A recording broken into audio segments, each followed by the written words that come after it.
Good afternoon. As part of the series on the role of history and the study of the past that is run by the Max Planck Institute for the Science of Human History and the Center for Historical Research of the Polish Academy of Sciences in Berlin, I would like to present a brief talk on how I understand the role of history and of the study of the past more generally in the current situation, based on my experience of interdisciplinary environmental historian. The question that I'm asking in this talk is quite similar to the topic of the entire series, which is what stories should historians tell at the dawn of the Anthropocene? So I understand the current situation not only as the COVID-19 pandemic or the climate crisis that we are all, climate change that we all started to experience in the last decade or two, but I understand it more broadly as the time period, as an epoch in which human agency is destabilizing and transforming the globe, the Earth system, on a scale that we have not experienced before.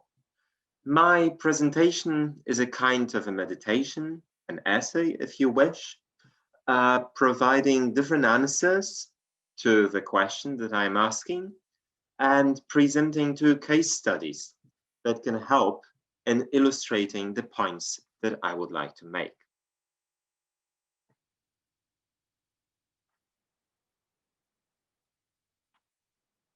So, what stories should we be telling as historians and more generally as people who are studying the past?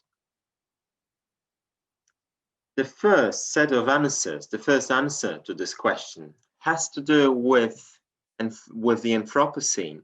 So the current times that are beginning with the destabilization of many Earth systems and with new pathogenic and climatic landscapes. This answer has to do with this situation, with seeing Anthropocene as a challenge. So if this is a new situation, we need new stories, of course. And new stories, by that I mean stories of the kind that have not been heard or promoted before. So we as historians should start telling the past, creating narratives in ways that we have barely tried before. Of course, this does not mean complete breakthrough, complete distortion and run away from the existing tradition. There is a lot in the historiography, especially in the second half of the 20th century, on which we can build. However, this means, first of all, breaking away from old narrative patterns, the way history was told, but it's still being told in the 19th century in a very nationalistic way, focusing on the past and looking at it in order to understand the conflicts between nations that we see around us. So conflicts that have to do with identity, with industrial societies, and the massive scale of aggression, power, and military prowess that industrial societies can mobilize. This is one narrative pattern that I believe we should break away in order to be able to tell stories that rise up to the challenge of the Anthropocene. The other kind of stories we should probably break away from are progressivist, or in some way we could say liberal or neoliberal or even Marxist stories. So stories that see history as a progression from less developed to more developed, from childish to mature states. We see clearly that it's not that simple, and increase in complexity can lead to crisis, and empires such as the Roman Empire or the British Empire, whose final disintegration we see today with Brexit in all probability, they rise and fall. So there is change, but it does not necessarily mean progress. And this very positivistic view of history is something that we should probably break away as well as from the nationalistic pattern of telling history in order to be able to deliver and to share with our readers and listeners, with our societies, new stories that we need for the Anthropocene.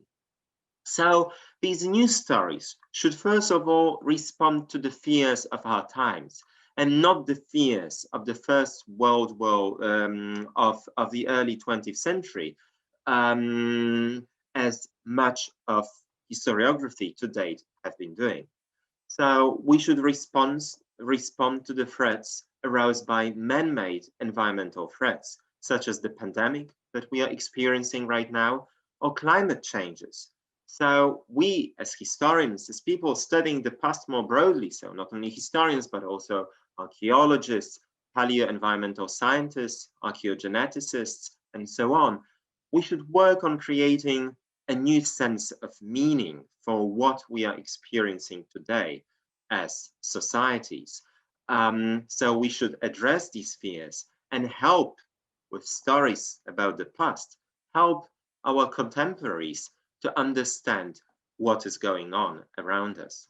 This means that if we are able to provide this meaning, if we are able to break away from old patterns of thoughts, we will be able to empower communities to act on these very threats. And this is the kind of the stories that we should be telling, I believe.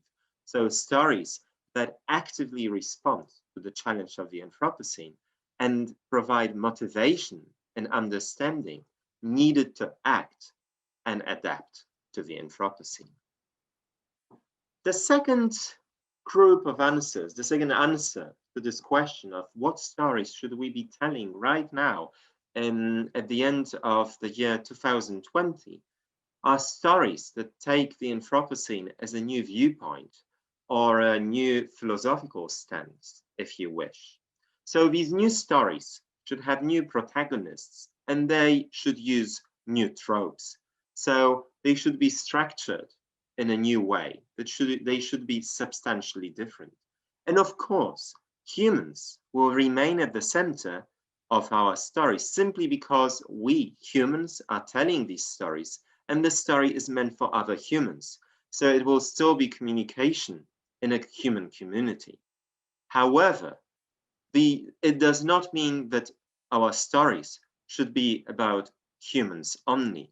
These stories should incorporate on equal terms human as well as non-human actors, such as climates, pathogens, ecosystems, specific plants or animals, or even inorganic matter, seas, mountains, and so on.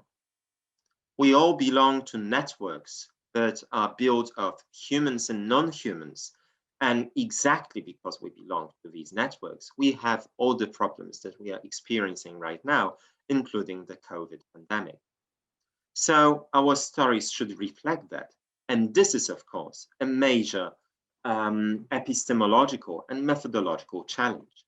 And let me address this challenge by looking at the third group of answers that have to do with seeing the Anthropocene as an opportunity to foster interdisciplinarity, to restructure and rebuild academic disciplines and the way we do research, which we inherited from the 19th century.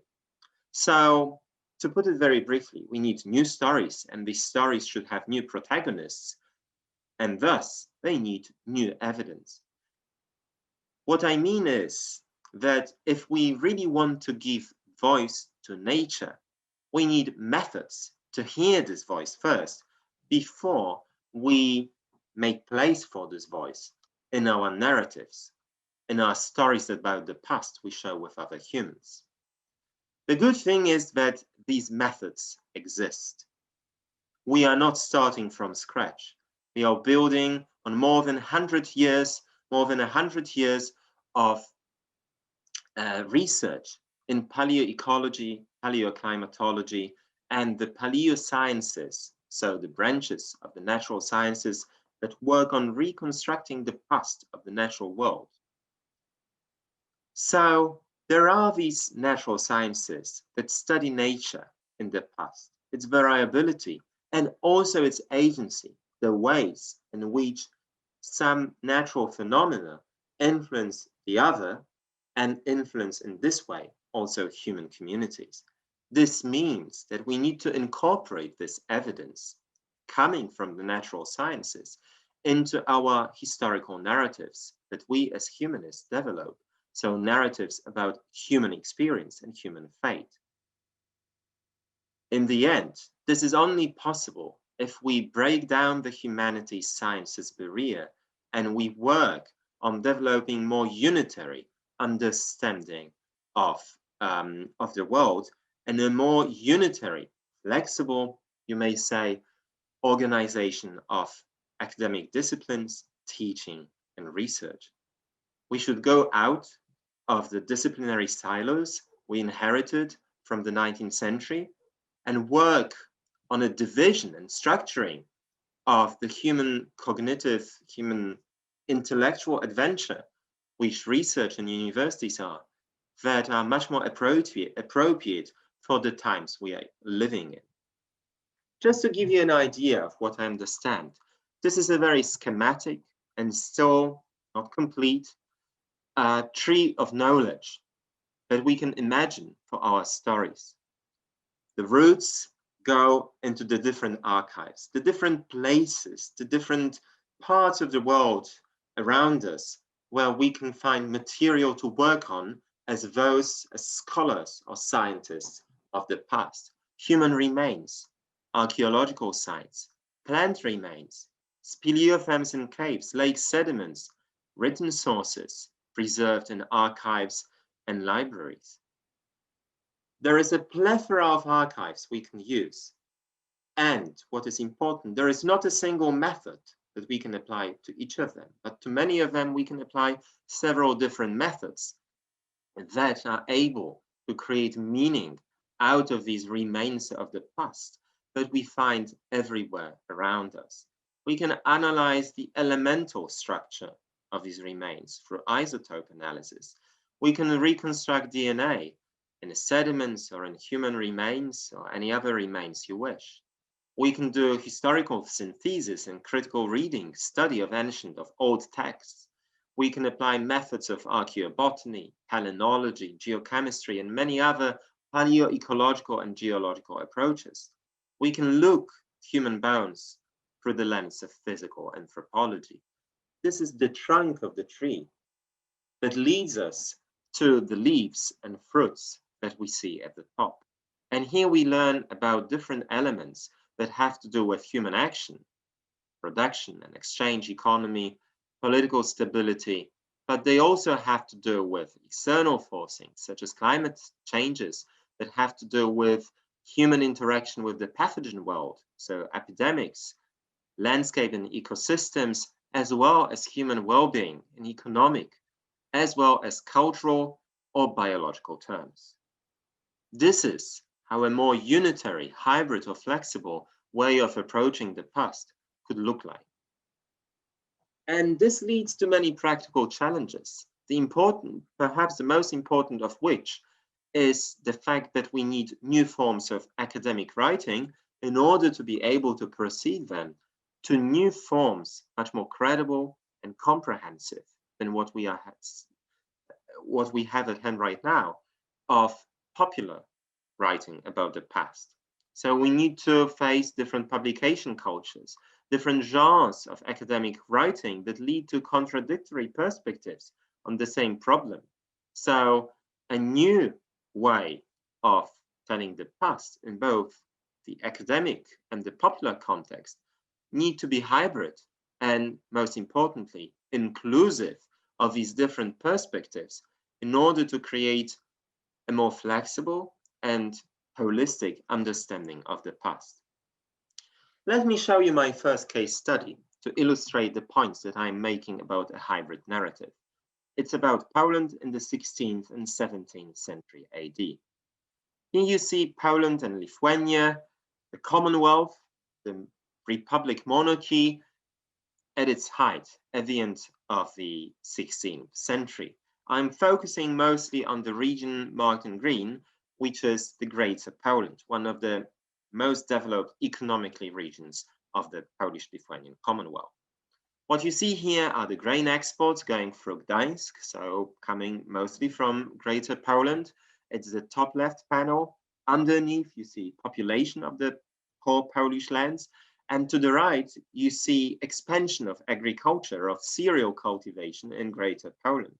What you can see is that there is a steady growth for 150 years or even longer into the middle of the 17th century. And then you have a collapse, a very serious decline in most of the indicators. We try to explain that in an interdisciplinary team by looking at climatic variability. But it turned out that actually there had already been a lot of climatic variability in terms of temperatures and droughts in the 16th century. So long before we see the collapse of these very positive economic and population trends in the middle of the 17th century. So it seems that climate alone is not to blame for this change. So we looked in more detail in eastern Greater Poland, the region between Poznań and Gniezno. We looked at historical, demographic, and economic data and natural scientific data, which we collected from peat bogs in this part of Poland, as you can see on the map at the bottom. In terms of the historical data, we see a loss of population, but as you can see, our data points are so few that we only see very big trends, and we cannot really understand what happened and why. When we look at crop yields in Greater Poland at the beginning of the 17th century, we already see some decline, which probably has to do with climate, but still it occurs before the collapse of the 1650s, when even the grain exports were still on the rise. So we did this very high resolution, so very detailed analysis of sediments. We did pollen analysis in order to obtain reconstruction of landscape change. And what we see that indeed there is a steady rise in the human impact on the landscape, and this rise breaks down in the 1650s. And then for several generations, there is no regeneration of the human economy in this part of Poland, which is very striking. And if we think of the 1650s, this suddenly rings a bell and provides some explanation. This was the moment when there were several external invasions on the Polish-Lithuanian Commonwealth, from the north, from Sweden, from the east, from Russia, together with a big rebellion in Ukraine, and from the south as well, as you see on this map. The Commonwealth effectively ceased to exist for a couple of years. It was materially devastated, and its institutions were severely shaken. It's rebuilt its independence, but apparently, due to this external conflict, the Commonwealth lost the sources of its internal resilience. As you can see here, the historical and the natural scientific narratives are coming together to create a much more meaningful story in which we can see that even an expanding and culturally diverse society can be very resilient to both climate and epidemics that were frequent at the time. But when the roots of this resilience were destroyed by conflict, this no longer functioned. Let me come back to the question that I was asking at the beginning. What stories should we be telling? And I want to provide a fourth answer, which focuses on different understandings of the Anthropocene and the critique of the Anthropocene as not precise enough, not giving justice to what really brought us to the place we are at the moment with the climate changes and the pandemic.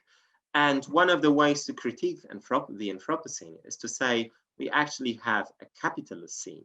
It was the industrial capitalism of the last 200 years that created the great acceleration that made us land in the Anthropocene with all of its environmental problems. So New stories, in other words, should not forget history's old strengths. And history was always interested in societies as understood as complex entities with internal conflicts and inequalities. And thus, the new stories we tell should not lose this strength, and they should engage in social criticism, which the natural sciences cannot achieve because they were not developed for this purpose, while history and the humanities more broadly were. Let me give a case study which will end my talk and illustrate this point. A case study on a critical narrative coming from Byzantium, the Eastern Roman Empire of the Middle Ages in the 10th century AD. We know that there was a great winter in the year 927-28, and it was related to a great famine in the Byzantine Empire. There are several independent written sources that tell us about it, and they all agree that there was in this year a great winter in core Byzantine lands around the Aegean, and it was followed by a great famine. The sources claim that the peasants, as a result, were selling their lands to the powerful, the elites, and the state was losing its income from peasant taxes. So there was a major societal change that our sources attributed to climatic factors. Legal measures were undertaken by the state to remedy this situation and stop this process. So, in some way, a very clear story of climate triggering profound crisis and social transformation. However, as we start looking at paleoclimatic data, this becomes much more complicated. Actually, the story no longer holds true. These are reconstructions of summer temperatures and winter hydroclimate. The black line shows the year 927-28. As you can see, there was a very cold summer. We are talking, the red line is summer, a few years later, and it was caused by a major volcanic eruption on Iceland. And there was cold summer and cold winter in entire Europe. Below the blue line, we see basically snowfall and rainfall in central Anatolia, so in Byzantine lands at the time, and we see that there is a rise around this volcanic eruption. So it seems like indeed there might have been a very serious winter, a very severe winter, but it was actually a few years, if not a decade later. That's the first thing we learned from the paleoclimatic data. We can also do model simulations and see to what extent the period of 920-930 was different from the earlier times. And whatever models we look at, there seems nothing special to be happening. So what is going on? Moreover, the Great Famine does not seem to be a major watershed. We see increase in coin finds, so in market exchange. We see steady increase in the area of cereal cultivation, and we see steady deforestation. So it seems like there was no major climatic crisis that occurred in 10th century Byzantium. So why are the written sources that we have from this time kind of lying? And it seems that all of these sources that were produced a generation later conflated a social change that was taking place as a result of economic growth and increasing inequalities between the lower and the upper strata of the society, and a great winter which actually occurred a few years later. So this would mean that we actually have a later generation of elites that attributed social change to external factors rather than acknowledging that there was a major social transformation which they orchestrated and from which they benefited. This is of course not that simple, because this was not the 20th or the 19th century with all the theoretical tools we could use to grasp and comprehend and critically reflect on the social transformation. However, it shows that we need critical history and we need all this interdisciplinarity in order to really understand what was going on and to show different levels of agency and social justice, or more broadly, ecological justice, that are being involved. Thank you very much.